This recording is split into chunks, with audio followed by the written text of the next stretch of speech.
Saya sampaikan Bapak Ibu, kematian yang terjadi peningkatan sekarang, penyebab utamanya karena terlambat tertangani di rumah sakit.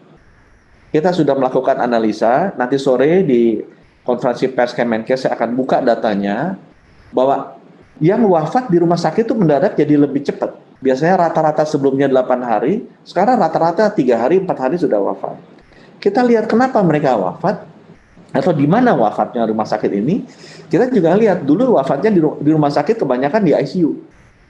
Di IGD paling cuma 1%, 2%. Sekarang di IGD tuh hampir 20%. Kita heran, kok kenapa orang di IGD jadi banyak yang wafat? Atau masuk IGD pun sudah wafat, death on arrival. Itu lebih tinggi lagi kalau kita masukkan data, sudah masuk rumah sakit, sudah wafat. Ternyata kita lihat fakta berikutnya adalah, orang masuk rumah sakit, dulu tuh saturasinya masih 93, 92, 90. Sekarang orang masuk rumah sakit udah 70 saturasinya. Udah 80, itu udah telat sekali. Artinya virusnya udah menyebar ke dalam paru dan udah sesak. Sehingga kita melihat, oh kematian ini terjadi karena satu, mungkin karena edukasi masyarakat, perkiraan kita ya, sehingga orang takut kalau kena COVID seperti aib gitu ya. Ya jangan, nggak apa-apa. COVID ini secara fatality lebih rendah daripada TBC kok, lebih rendah daripada HIV/AIDS. Jadi kalau dia dirawat dengan cepat harusnya bisa sembuh. Nggak usah malu, nggak usah khawatir kalau kena. Yang penting lapor saja, begitu tes, cepet-cepet tes. Nggak usah takut dites. Begitu kita tahu, kita bisa tangani. Gitu ya.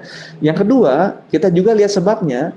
Karena orang begitu tes, masyarakat tuh belum paham. Yang penting adalah saturasinya harus dijaga di atas 94%. Selama saturasi di atas 94%, insya Allah kita hidup sehat di rumah, bisa sembuh.